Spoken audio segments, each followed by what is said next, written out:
안녕하세요, 여러분.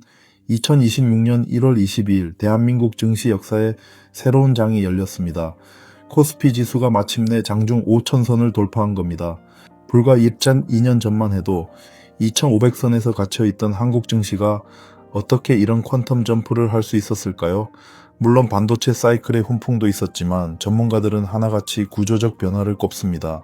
바로 상법 개정, 그리고 오늘 우리가 집중적으로 다룰 주제인 배당소득 분리과세 도입입니다. 이재명 대통령은 취임 직후 이렇게 말했습니다. 국민들이 주식 투자를 통해 중간 배당도 받고 생활비도 벌 수 있게 주식을 부동산에 버금가는 대체 투자 수단으로 만들겠다고요.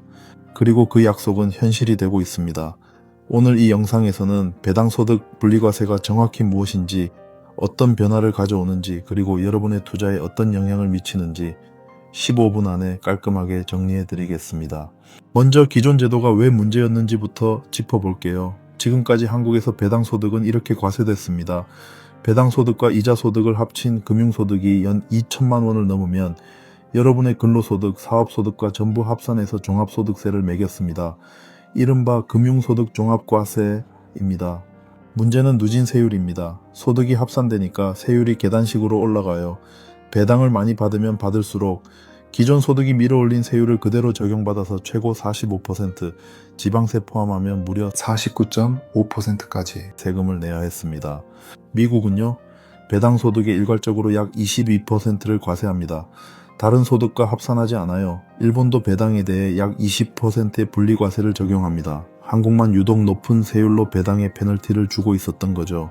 이게 왜 문제냐면 대주주 입장에서 생각해 보세요. 배당을 하면 49.5% 세금을 내야 하지만 그냥 회사에 이익을 쌓아두면 법인세 최고 24%만 내면 됩니다. 어떤 선택을 하시겠어요? 결과적으로 한국 상장사의 10년간 평균 배당 성향은 26%에 불과했습니다. 미국의 42.4%, 일본의 36%에 비하면 현저히 낮은 수준이죠. 이것이 바로 코리아 디스카운트의 핵심 원인 중 하나로 꼽혀왔습니다. 배당소득 분리과세는 이 문제를 정면으로 해결합니다. 핵심은 간단합니다. 고배당 기업으로부터 받은 배당소득을 다른 소득과 합치지 말고 따로 떼어내서 별도의 낮은 세율로 과세하겠다는 것입니다. 2025년 12월 2일 국회 본회의에서 조세특례제한법 개정안이 통과되면서 이 제도는 2026년 1월 1일 이후 지급되는 배당부터 공식 적용되기 시작했습니다.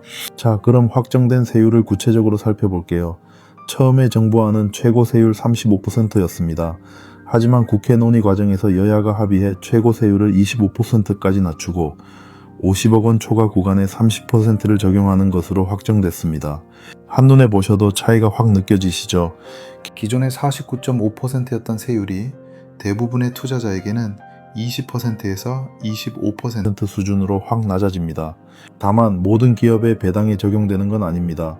분리과세 혜택을 받으려면 고배당 기업 요건을 충족해야 합니다. 첫째, 배당 성향 40% 이상인 배당 우수형 기업이거나 둘째, 배당 성향 25% 이상이면서 전년 대비 배당금이 10% 이상 증가한 배당 노력형 기업이어야 합니다. 그리고 중요한 점, ETF, 리츠, 공모펀드 등은 분리과세 대상에서 제외됩니다. 순수하게 상장된 개별 기업 주식의 배당에만 적용됩니다. 이 제도는 2026년부터 2028년까지 3년 한시 적용입니다. 조세특례제한법에 당겼기 때문인데요. 효과가 입증되면 연장될 가능성도 있습니다. 실질적으로 2026년 34월에 지급되는 2025 사업연도 결산 배당부터 혜택을 받을 수 있습니다. 그리고 꼭 기억하세요. 분리과세는 자동 적용이 아닙니다. 종합소득세 신고 때 납세자가 직접 합산배제를 신청해야 합니다. 증권가에서 가장 먼저 꼽는 수혜 업종은 단연금융지주입니다. NH투자증권의 정준섭 연구원은 은행주들은 배당소득 분리과세 요건을 충족할 전망이라며 2026년 은행주는 국민주로의 등극 원년이 될 것이라고까지 강조했습니다. 금융지주들은 지난해 기업 밸류업 프로그램 이후 주주환원 정책을 적극 강화해 왔기 때문에 배당 성향과 주주 환원율이 높아 분리과세 요건을 쉽게 맞출 수 있는 구조입니다. 통신업종도 주목해야 합니다. 한국투자증권의 김정찬 연구원은 실적 정상화가 예상되며 큰 이변이 없다면 통신 3사는 분리과세 요건을 충족할 가능성이 높다고 분석했습니다.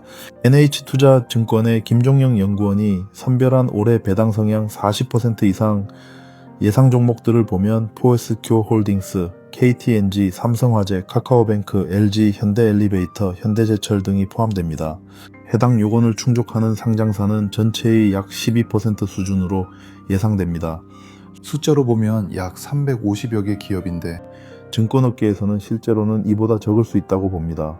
진짜 큰 변화는 자금 흐름에서 나타날 겁니다. 한국투자증권의 염동찬 연구위원은 주목할 만한 분석을 내놨는데요. 2023년 기준 금융소득 2천만 원 이상 납세자의 이자 소득만 약 10조 7천억 원에 달한다. 해당 예금 규모는 보수적으로 200조 원 이상으로 추정된다. 200조 원이 넘는 예금 자금이 배당주 투자로 이동할 수 있다는 겁니다. 이자 소득 대비 배당 소득의 세금 부담이 낮아졌으니까요. 이 대규모 자금 이동은 2026년 1분기 중반부터 본격화될 것으로 예상됩니다. 구체적인 사례로 보겠습니다. 연봉 2억 원을 받는 근로소득자가 고배당 상장기업에 투자해서 배당 소득 5천만 원을 번다고 가정해 볼게요. 기존 종합과세 체계에서는 이 5천만 원이 근로소득에 합산됩니다. 전체 과세 표준이 올라가서 금융소득의 최고 세율 38% 구간이 적용돼요. 지방세까지 약 41.8%입니다. 하지만 분리과세를 선택하면 같은 5천만 원에 대해 배당만 떼어내서 20% 세율이 적용됩니다. 지방세 포함 22%예요. 세율 차이만 거의 20%포인트입니다. 5천만 원의 20%면 약 1천만 원 가까이 절세되는 셈이죠. 하지만 주의하세요. 분리과세가 무조건 유리한 건 아닙니다. 만약 다른 종합소득이 많지 않은 분이라면 종합과세를 적용해도 평균 세율이 낮게 나올 수 있어요. 이 경우 오히려 종합과세가 유리할 수 있습니다. 그래서 핵심은 이겁니다. 반드시 자신의 전체 소득 구조를 파악하고 종합과세와 분리과세 중 어떤 게 유리한지 사전에 시뮬레이션해 보셔야 합니다. 실전 투자자를 위한 체크리스트를 정리해 드릴게요. 첫째, 투자하려는 기업이 고배당 기업 요건을 충족하는지 확인하세요. 기업은 정기주주총회 후 이 사실을 공시합니다. 둘째, 배당 기준일 전에 주식을 보유해야 합니다. 12월 결산법인이라면 연말 기준일 이전에 매수하셔야 해요. 셋째, 종합소득세 신고 시 합산배제 신청을 반드시 하세요. 자동 적용이 아닙니다. 넷째, 미국 주식이나 해외 주식 배당금에는 이 제도가 적용되지 않습니다. 오직 국내 상장기업 배당에만 해당됩니다. 공정한 시각을 위해 우려의 목소리도 짚어보겠습니다. 가장 많이 나오는 비판은 부자 감세라는 지적입니다. 배당 소득이 2천만 원을 넘는 금융소득 종합과세 대상자는 전체 납세자 중 극소수이고 배당 소득이 50억 원을 넘는 사람은 약 100명 수준에 불과하다는 점에서 혜택이 고액 자산객에 집중된다는 논리입니다. 또한 3년 한시 적용이라는 점도 한계로 꼽힙니다. 기업들이 과연 3년짜리 제도를 믿고 배당 전략을 근본적으로 바꿀 것인가 라는 의문이 있습니다. 과거 박근혜 정부 시절의 배당 소득 증대세제도 복잡한 요건 탓에 거의 활용되지 못하고 2017년에 폐기된 전례가 있거든요. 하지만 옹호하는 측에서는 이렇게 반박합니다. 대주주가 배당을 늘리면 소액주주도 똑같이 높아진 배당을 받는다는 것, 그리고 배당 확대는 기업 지배구조 개선의 핵심 골이라는 점을 강조합니다. 결국 물이 높은 곳에서 낮은 곳으로 흐르듯 세제 인센티브가 전체 시장 참여자에게 파급된다는 논리입니다. 지금 한국 증시에서 일어나고 있는 변화는 단순한 세율 조정이 아닙니다. 상법 개정으로 이사의 충실 의무 대상이 회사에서 주주 전체의 비례적 이익과 회사로 확대됐고 자사주 소각 의무화를 골자로 한 3차 상법 개정안도 시행을 앞두고 있습니다. 여기에 배당소득 분리과세까지 더해지면서 한국 증시의 구조 자체가 바뀌고 있습니다. 한 증권사 사장은 이렇게 말했습니다.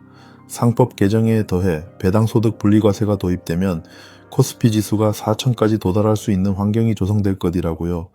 그리고 그 예측은 이미 현실이 됐습니다. 코스피는 4천을 넘어 5천까지 돌파했으니까요.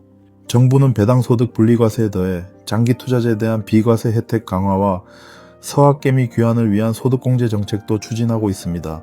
해외 주식을 매도하고 국내로 복귀하면 소득공제를 해주는 제도인데 한국 거주자의 미국 주식 보관액이 약 252조 원에 달한다는 점을 고려하면 상당한 자금 유입 효과가 기대됩니다. 민주당 K자본시장 특별위원회의 핵심 관계자는 이렇게 말했습니다. 2026년에는 한국 자본시장이 투자할 만한 매력적인 시장이라는 신뢰를 가질 수 있도록 지속적인 제도 개선의 신호를 보내는 것이 가장 중요하다고요.